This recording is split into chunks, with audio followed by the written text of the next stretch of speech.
Hey there, lovely people. Today, I found a new story for you. Shocking betrayal. My own brother stole from me. My parents blamed me, and their golden child finally faced the consequences.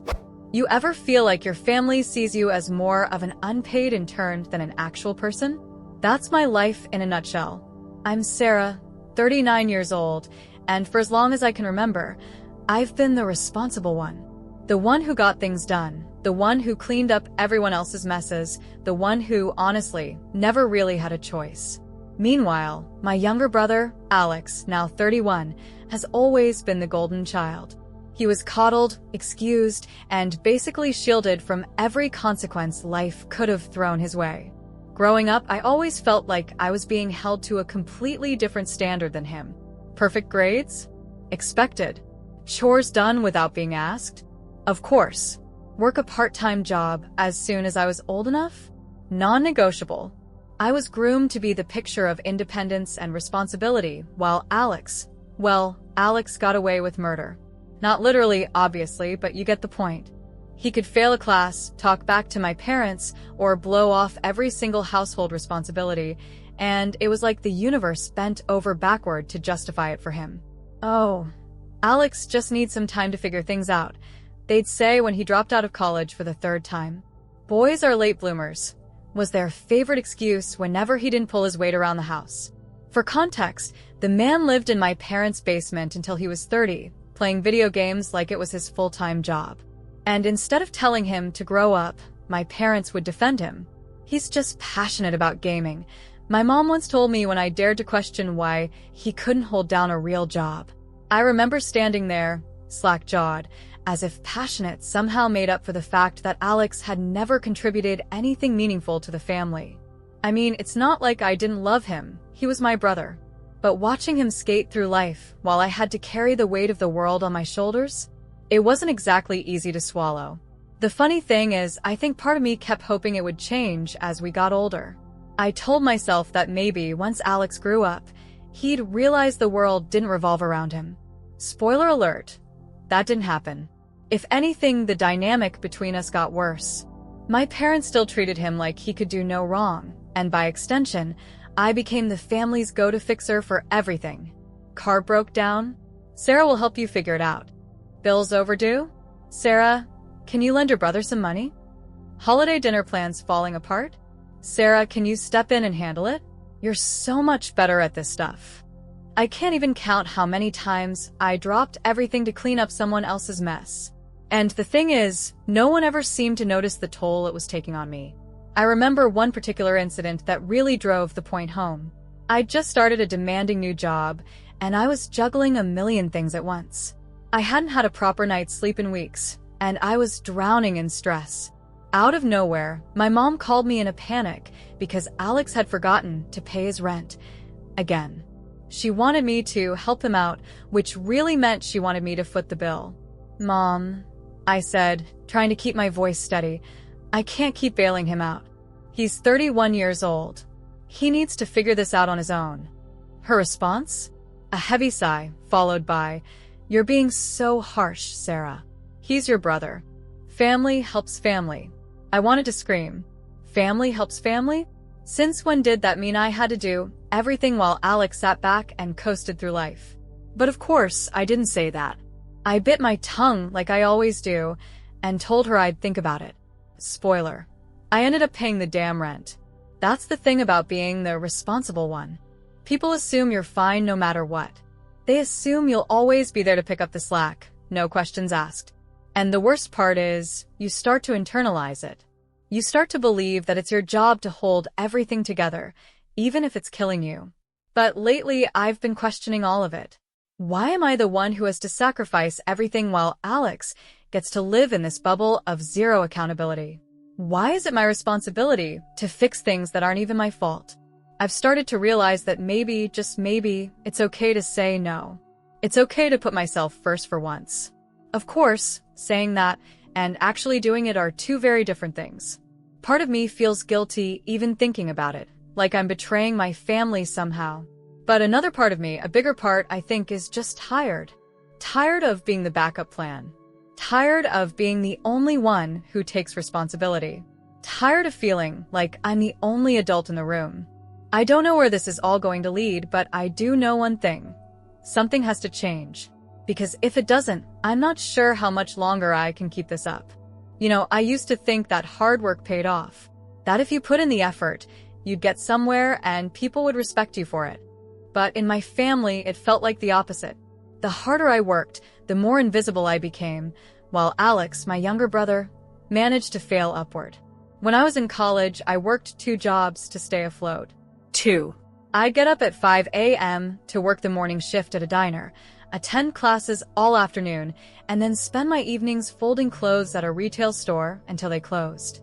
By the time I got home to my tiny dorm, I'd barely have the energy to finish my homework. Weekends weren't any better. I picked up extra shifts just to make ends meet. Scholarships helped, but they weren't enough to cover everything. Every single cent I earned went to tuition, books, rent, or food. Alex?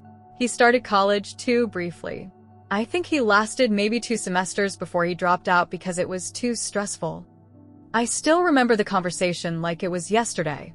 "It's not for me," he told our parents, sitting at the kitchen table with this totally nonchalant attitude, like he wasn't throwing away a massive opportunity. Instead of being upset or even asking him to reconsider, my mom leaned forward with this look of absolute concern. "We understand, sweetie. College isn't for everyone. You just need to take some time to find yourself." Find himself. I nearly laughed out loud. If I had tried to pull something like that, my parents would have lost their minds. But Alex? He got a free pass. He always did. From that point on, my parents basically funded his entire life. They paid for him to move into a nice apartment downtown. Nothing fancy, but way nicer than anything I'd ever lived in. They covered his rent, his utilities, even his groceries. For 7 years. 7. All while he found himself. Do you want to know how much financial help I got during that time? None. Not a single penny. When I asked my parents why, they told me, "You're so independent, Sarah. You don't need our help. We're so proud of how responsible you are." At the time, I told myself to suck it up. After all, I was proud of my independence. I didn't want to rely on anyone. But as the years went on, watching my parents pour all their energy and resources into Alex while I broke my back to make a life for myself, it started to wear on me. It wasn't just the money, either. It was the way they treated us so differently. When Alex decided he wanted to try starting a business, something about selling custom gaming accessories, my parents jumped at the chance to support him. They gave him thousands of dollars to get things off the ground. Meanwhile, when I mentioned that I was thinking about grad school, they told me it was a bad idea because I'd just be piling on more debt. There's one moment that sticks out more than anything else. I'd just gotten my degree, which, again, I worked 2 jobs to pay for. It should have been one of the happiest moments of my life, but all I could think about was how tired I was. Tired of fighting so hard for everything. Tired of feeling like I had to prove myself over and over again just to earn a fraction of the recognition Alex got for doing nothing. The day of my graduation, my parents showed up late. Alex didn't come at all. He'd forgotten because he was busy with one of his gaming tournaments. I remember standing there in my cap and gown, scanning the crowd for them, feeling this pit in my stomach as I realized they weren't going to make it on time. When they finally arrived, it was like they didn't even notice how upset I was. "We're so proud of you, Sarah," my mom said, giving me a quick hug before launching into a story about how Alex's latest business idea was really starting to pick up steam. I don't think they even stayed for the whole ceremony. And Alex's business? It failed within 6 months. My parents were out thousands of dollars, but instead of being upset, they just shrugged it off. "You win some, you lose some," my dad said, as if they hadn't just thrown away more money than I'd ever seen in my life. Looking back, I think that was one of the first times I realized how deeply unfair the situation was. It wasn't just about Alex being the favorite, it was about how my hard work was treated as a given, while his bare minimum was celebrated. It didn't matter how much I accomplished. I'd always be the responsible one. The one who didn't need help. The one who could be left to fend for herself. And the thing is, I started to believe it. I started to think that maybe I didn't deserve the same support Alex got. Maybe I was supposed to do it all on my own. After all, I'd been doing it for so long. What was the point in expecting anything different? But a small part of me, deep down, couldn't help but wonder. If the roles were reversed, would Alex have lifted a finger to help me? I think I already knew the answer. It's funny how my family's definition of helping always seems to mean me sacrificing everything for Alex. You'd think, after decades of this dynamic, I'd stop being surprised. But this latest one? It threw me for a loop. It started about a month ago when my mom called me late at night. The second I saw her name on my phone, I knew something was up. She never calls that late unless it's an emergency, or more accurately, what she considers an emergency. "Sarah," she said, her voice shaky. "We need to talk about Alex." I swear, those 6 words are enough to make me want to run screaming in the other direction. But because I'm me, I took a deep breath and said, "What's going on?" She launched into this long, convoluted story about how Alex had gotten himself into a bit of trouble. Apparently, he'd borrowed $80,000 from some less than reputable people for another one of his brilliant business ideas. Of course, it didn't pan out, and now these people were coming after him. According to my mom, they'd been threatening him, calling him nonstop, showing up at his apartment, the whole 9 yards. "Sarah, he's scared for his life," she said, her voice breaking. "You have to help him." At first, I thought she was joking. Help him? How exactly was I supposed to do that? I don't have $80,000 lying around. I work a decent job, but I've got my own bills, my own responsibilities. There's no magical Save Alex fund in my bank account. "I don't know what you want me to do," I said, trying to keep my frustration in check. She sighed like I was being intentionally difficult. "You're so responsible, Sarah. You always have been. We know you'll figure something out." That's when it hit me. They weren't just asking for my advice. They wanted me to pay off his debt. $80,000. I laughed, not because it was funny, but because it was so absurd I didn't know how else to react. "Are you serious right now? You can't possibly think I have that kind of money. We'll help you pay it back," my dad chimed in, like that made it any better. "Oh, will you?" I shot back. Because I seem to remember a time when you wouldn't even lend me a few $100s for textbooks. "That's not fair," my mom said, her tone shifting to guilt mode. "You've always been so independent, Sarah. You've never needed our help." "And Alex has?" I snapped. "He's 31 years old. When is he going to take responsibility for his own life?" There was a long pause, and for a moment I thought I'd finally gotten through to them. But then my mom hit me with a line that always seems to end these arguments. "Family always helps." I wanted to scream. Family always helps. Sure, when it comes to Alex. But where was that sentiment when I was busting my ass working 2 jobs to pay for college? Where was it when I was drowning in stress and barely making ends meet while Alex got a free ride for 7 years? The hypocrisy was infuriating. I told them I needed time to think about it, which, honestly, was just a way to get them off my back. But the more I thought about it, the angrier I got. Why was this my problem? Why did I have to save him from his own stupidity? A few days later, my mom called again, this time with Alex on the line. He sounded pathetic, like a kid who got caught with his hand in the cookie jar. "I'm really sorry, Sarah," he said, his voice barely above a whisper. I didn't know what else to do. I didn't even know how to respond. What was I supposed to say? That it was okay? That I'd clean up his mess like I always do? "Do you have any idea what you're asking of me?" I finally said. $80,000 isn't pocket change. That's more than some people make in a year. I can't just pull that out of thin air. "I'll pay you back," he mumbled. That made me laugh. Actually laugh. "Oh, really? With what money?" "The money you don't have because you've never held down a steady job? The money you've wasted on one failed scheme after another? Be serious, Alex." "Sarah," my mom interrupted, her voice sharp. "Don't talk to your brother like that. He's going through enough as it is." I couldn't believe what I was hearing. He's going through enough? What about me? What about the fact that they were asking me to sacrifice my own financial stability for someone who'd never even tried to stand on his own 2 feet? "I'm sorry," I said finally, my voice shaking. "I can't do it. I won't." You'd think I'd told them I was disowning the family. My mom started crying, my dad muttered something about how disappointed he was, and Alex just sat there in silence, probably stunned that I'd actually said no for once. But here's the thing, I wasn't going to ruin my life for him. Not this time. For the first time in forever, I chose myself. And you know what? It felt good. Of course, that didn't stop the guilt trips. Every day for the next week, my mom called me, begging me to reconsider. She tried everything: emotional appeals, subtle manipulation, even outright guilt. "If anything happens to Alex, it'll be on you," she said one night, her voice dripping with accusation. But I held firm. I wasn't going to let them bully me into fixing Alex's mess. Not this time. Because the truth is, family always helps. Only goes one way in my family. And I'm done being their safety net. The first time I told my mom no, it was like I'd shattered some unspoken rule of the universe.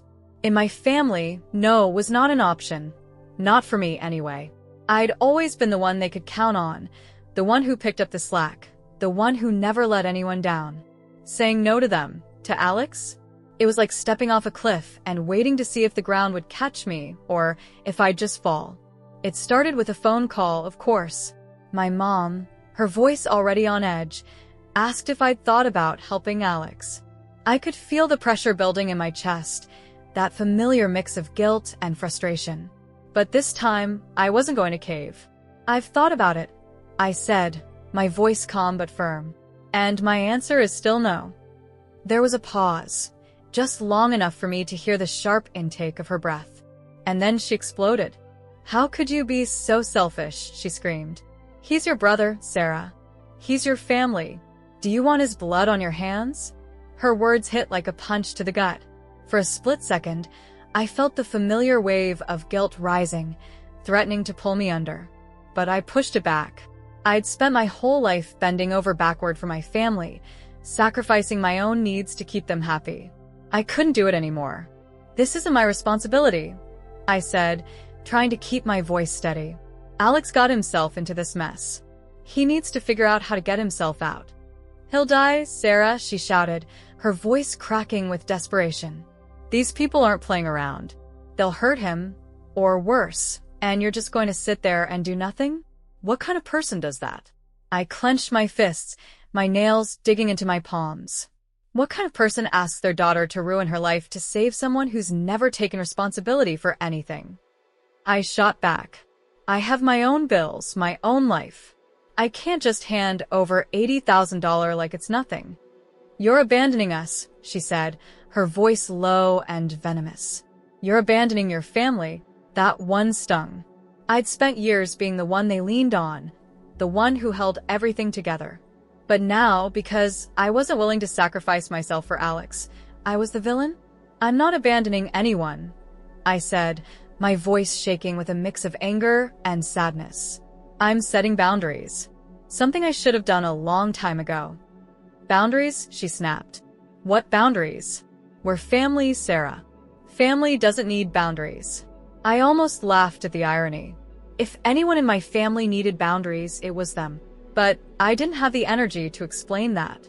The conversation went in circles for what felt like hours, my mom alternating between guilt-tripping me and outright accusing me of being a terrible sister, a terrible daughter, a terrible person.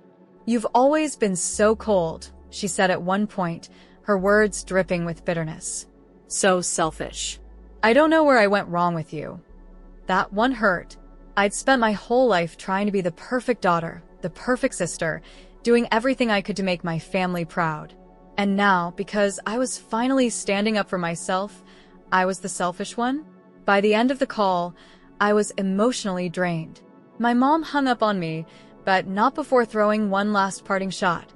"If anything happens to Alex, it's on you." I sat there staring at my phone, her words echoing in my head. Part of me wanted to give in just to make the guilt stop. But a bigger part of me, the part that had been quietly simmering for years, refused to budge. I wasn't responsible for Alex. I wasn't responsible for fixing his mistakes or cleaning up his messes. And if my family couldn't see that, if they couldn't accept that I deserved to live my own life without being their backup plan, then maybe it was time to reevaluate my relationship with them. The days after that phone call were tense, to say the least. My mom stopped speaking to me altogether, which might have been a relief if it weren't for the fact that she still managed to find ways to guilt-trip me. She'd send passive-aggressive texts, things like, "I hope you're happy with your decision. Alex might not be." Or, "Don't forget, family is forever, even when you choose to walk away." My dad was quieter about it, but I could tell he was disappointed. He'd call me occasionally, not to argue, but to subtly remind me of how much Alex was struggling. "You know how he is," he'd say, like that somehow excused everything. And Alex? He didn't even bother to reach out. No apology, no acknowledgement of the position he'd put me in, nothing. I don't know if it was shame or just plain entitlement, but either way, his silence spoke volumes. As the days turned into weeks, I started to feel a strange sense of relief. For the first time in years, I wasn't carrying the weight of my family's problems on my shoulders. I wasn't scrambling to fix everything, to be the responsible one, the dependable one, the one who always said yes. It was freeing in a way I didn't expect, but it was also lonely. My family had made it clear where I stood in their eyes. I was only valuable to them as long as I was useful. The moment I stopped bending over backward for them, I became the bad guy. And, as much as I hated to admit it, that hurt. Just when I thought things couldn't get worse, they did. A few days after my blowout with my mom, I got a call from my bank. It was one of those automated fraud alerts at first, the kind where they ask you to verify recent activity on your account. I didn't think much of it until I actually spoke to someone and realized this wasn't just a random security check. "Nam," the representative said, sounding overly cautious, "we flagged an attempted login to your account from an unfamiliar device. It appears someone tried to reset your password and gain unauthorized access. They used personal information, including your mother's maiden name and answers to your security questions." I froze.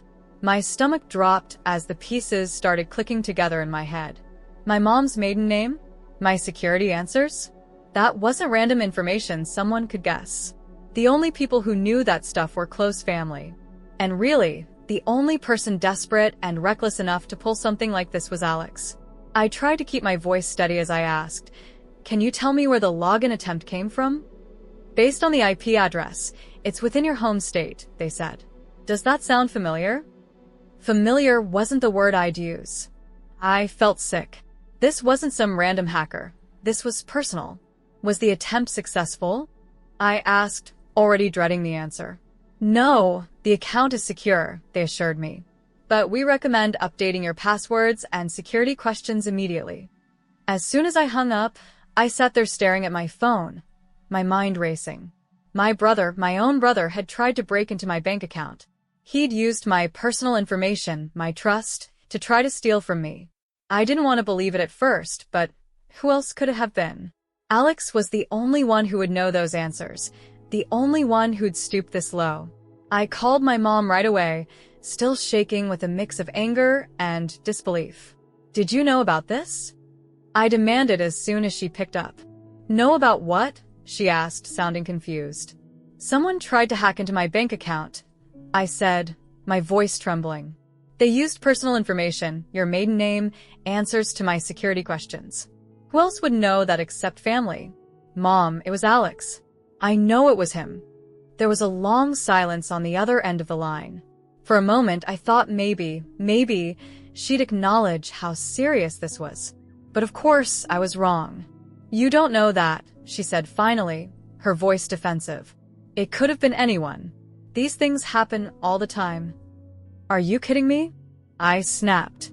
"How would some random hacker know your maiden name or the answers to my security questions? This wasn't just anyone. It was Alex. And you know it." "Sarah," she said, sighing heavily, "you're overreacting. Alex would never do something like that. He's not that kind of person." "Are you serious right now?" I shot back. "He's $80,000 in debt to shady people. You really think he wouldn't stoop to this?" She started to say something, but I didn't let her finish. "You know what? It doesn't even matter. I'm changing all my passwords, locking down my accounts, and I'm done. Done with this family, done with Alex.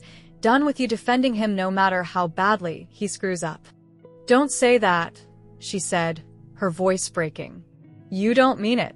I do, I said, my voice cold and steady. Because this was the last straw. I hung up before she could respond. That night, I changed everything, passwords, security questions, even the email address linked to my accounts. I set up two-factor authentication and locked everything down tighter than Fort Knox. I wasn't going to give Alex or anyone else a second chance to mess with my life. But the betrayal cut deep. It wasn't just about the money, though that was bad enough. It was the realization that Alex didn't just take me for granted. He saw me as a resource, a bank account to be exploited when he ran out of other options. And my parents? They'd probably find a way to justify this, too. For years, I told myself that my family's treatment of me was just their way of showing love in their own messed up way. But this wasn't love. It was manipulation, entitlement, and a complete lack of respect for me as a person. I couldn't let it slide. Not this time. Something had to change, even if it meant walking away. After the attempted hack into my bank account, I knew I couldn't just let this slide. This wasn't just another Alex screw-up that my parents would sweep under the rug. This was malicious. It was premeditated. And worst of all, it was a betrayal by someone I was supposed to trust. I spent the next few days piecing together everything I could. I contacted my bank and got a detailed record of the failed login attempt. I pulled up my phone logs to show the timing of calls from my parents and Alex, trying to match up the dates. And then I dug into old text messages, looking for anything that could connect Alex to this. What I found shocked even me. Over the years, Alex had sent me countless messages asking for money, begging for help, or flat-out guilt-tripping me when I said no. I'd ignored a lot of them, but seeing them all together in one place painted a very clear picture. He had been using me as a crutch for years. But what really pushed me over the edge were the messages he'd sent after the hacking attempt. Vague, panicked ones asking if I'd noticed anything weird with my accounts. It was like he was fishing to see if he'd been caught. That's when I decided I'd had enough. If my parents weren't going to hold Alex accountable, I would. And if they wanted to accuse me of abandoning the family, fine. I'd make sure they knew exactly why. I wrote a letter, not just to my parents, but to every relative in our family. Aunts, uncles, cousins, even our grandmother. I laid everything out. The years of favoritism, the financial handouts, the $80,000 debt, and, of course, the hacking attempt. I included screenshots of text messages, records of calls, and the information from my bank about the attempted break-in. I didn't embellish anything. I didn't need to. The facts spoke for themselves. But as I was writing, I started to realize something. Alex's behavior didn't just affect me. Over the years, he had wormed his way into the good graces of so many relatives, borrowing money and spinning lies to get what he wanted. I started reaching out to people, quietly asking if they'd ever loaned Alex money. The responses were shocking. My aunt said he'd borrowed $5,000 to pay for car repairs and never paid her back. My uncle said it was $3,000 for emergency dental surgery. Even our grandmother, who's on a fixed income, had given him $2,000 because he claimed he was about to be evicted. Every story was different, but the pattern was the same. Alex would show up with a sob story, promise to pay it back, and then ghost them once he got the money. By the time I finished gathering everything, it was like looking at the profile of a con artist. My own brother. I finalized the letter, attached all the evidence, and sent it out to everyone. Then I waited. The fallout was almost immediate. My phone blew up with calls and messages from relatives, most of them angry or shocked. My aunt was furious, calling Alex a liar and a thief. My grandmother was heartbroken, saying she couldn't believe he'd taken advantage of her like that. And my parents? Well, they were predictably defensive at first. When my mom called me, her voice was sharp and accusatory. "Why would you air our family's dirty laundry like this?" she demanded. "Because it's the truth," I said simply. "And everyone deserves to know who they're dealing with."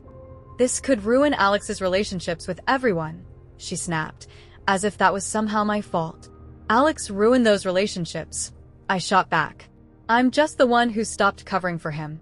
She tried to argue, but I wasn't interested in hearing it. For the first time in my life, I wasn't going to let her guilt trip me into backing down. As the days went on, the cracks in Alex's web of lies started to show. Relatives began cutting him off, refusing to give him any more money. Some even stopped speaking to my parents, angry that they had enabled him for so long. My grandmother told me she'd called Alex to confront him, and he had the audacity to deny everything, even with the evidence staring him in the face. But the worst part for him, at least, was the isolation. Without my parents constantly bailing him out, and without any relatives left to exploit, Alex was finally forced to face the consequences of his actions. I heard through the grapevine that he tried to borrow money from a few old friends, but even they turned him down once they found out what he'd done. As for me, it was a strange mix of relief and sadness. I'd finally stood up for myself, finally drawn a line in the sand and said, enough. But it came at a cost. My relationship with my parents was shattered, maybe beyond repair. My mom still called occasionally, but our conversations were stilted and strained. She couldn't seem to forgive me for what she saw as a betrayal, even though I'd spent years being betrayed by them. But despite the pain, I knew I'd done the right thing. For the first time in my life, I wasn't carrying the weight of my family's dysfunction on my shoulders. And if that made me selfish in their eyes, so be it. Sometimes, the only way to protect yourself is to walk away, even if it means leaving people behind. I thought the fallout from my letter to the family was bad, but it didn't compare to what came next. After spending days stewing over everything Alex had done, not just to me, but to everyone he'd manipulated, I realized that keeping it within the family wasn't enough. Alex's behavior didn't just affect us. Who knows how many people outside the family he'd lied to or taken advantage of. He wasn't going to stop until everyone knew exactly who he was. So, I did the thing I never thought I'd do. I took it public. I compiled all the evidence, the bank account hacking attempt, the texts, the proof of his lies, everything. Then I wrote a post on social media, detailing everything Alex had done. I made it clear that this wasn't about petty sibling rivalry or family drama. This was about exposing someone who had hurt and exploited others. I didn't hold back, but I also made sure to keep it factual. Screenshots, timelines, dollar amounts. It was all there, impossible to deny. The post went viral within days. At first, I thought it might stay confined to our extended family and mutual friends, but it spiraled far beyond that. People started sharing it, commenting, tagging others who knew Alex. And then something surprising happened. Strangers began reaching out to me. Is this the same Alex who borrowed $500 from me a few months ago and never paid it back? One message said. I think I worked with him at a temp job last year. He told everyone he needed money for a sick relative, another person wrote. The messages kept coming. Old friends, former coworkers, even a woman he had briefly dated. They all had similar stories. Alex had spun lies to get sympathy, borrowed money, and then disappeared when it came time to pay it back. It was like a tidal wave of truth crashing down on him, and there was no escaping it. The backlash was immediate and brutal. People began commenting on his social media profiles, calling him out publicly. Word spread fast, and soon Alex's carefully constructed facade of charm and excuses crumbled. His landlord must have caught wind of it, because a week later, I heard through a family friend that Alex had been evicted from his apartment. With no money and no one left to bail him out, he had no choice but to start taking on whatever work he could find. Last I heard, he was juggling multiple low-paying jobs just to scrape by and pay off his debts. For the first time in his life, Alex was facing the consequences of his actions. There were no safety nets, no parents swooping in to rescue him, no relatives to con. He was finally being forced to stand on his own 2 feet, or fall flat on his face. As for my parents, the fallout hit them just as hard. Their precious, perfect son had become the subject of gossip in their social circle, and they didn't handle it well. My mom called me, furious, demanding to know why I had humiliated the family like that. You didn't just hurt Alex, she said, her voice sharp with anger. You hurt all of us. Do you know how embarrassing this is for your father and me? Oh, I'm sorry, I said, my voice dripping with sarcasm. I didn't realize that your embarrassment was more important than the people Alex scammed and manipulated. It's not like that, she snapped. But you didn't have to make it public. You could have handled this privately, like a family. I couldn't help but laugh at that. Privately? Mom, I tried to handle things privately for years. And you ignored me. You ignored everyone who tried to hold Alex accountable. This is the only way anything was ever going to change. She didn't have much to say after that. For once, I think she realized I was right. But that didn't stop her from trying to guilt-trip me every chance she got. My parents stopped getting invited to events with their friends, and people started avoiding them altogether. They went from being proud parents of the perfect son to being pitted for raising someone who had burned so many bridges. In a way, I felt bad for them. I knew it wasn't easy to watch their golden boy fall from grace. But at the same time, I couldn't help but think, you made this bed. Now you have to lie in it. Despite everything, I don't regret going public. If anything, I wish I had done it sooner. For the first time, Alex couldn't hide behind his charm or my parents' excuses. He had to face the truth, and so did they. And me? I feel free. For the first time in my life, I'm not carrying the weight of my family's dysfunction on my back. I've distanced myself from them, focusing on my own life and my own happiness. It's not easy, and sometimes the guilt still creeps in, but I remind myself of one simple truth. I deserve better. Maybe Alex will learn from this. Maybe he won't. Either way, it's not my problem anymore. Cutting ties with my family wasn't easy. It never is, but it was the best decision I've ever made. After years of being their emotional, financial, and moral safety net, I finally took a step back and chose myself. It wasn't an impulsive decision, but one that had been building for years, and after everything with Alex, I knew there was no going back. The first few weeks were tough. My parents tried every trick in the book to pull me back in. My mom left me voicemail after voicemail, alternating between guilt trips and pleas for forgiveness. My dad, who'd always been more passive, sent me a half-hearted text saying, "Family's family, Sarah. You'll regret cutting us off." And Alex? He didn't even bother. I think he finally realized I wasn't going to save him this time, and honestly, that silence was its own kind of closure. But as hard as it was to walk away, the overwhelming sense of relief made it worth it. For the first time in my life, I wasn't tethered to their expectations, their problems, or their constant demands.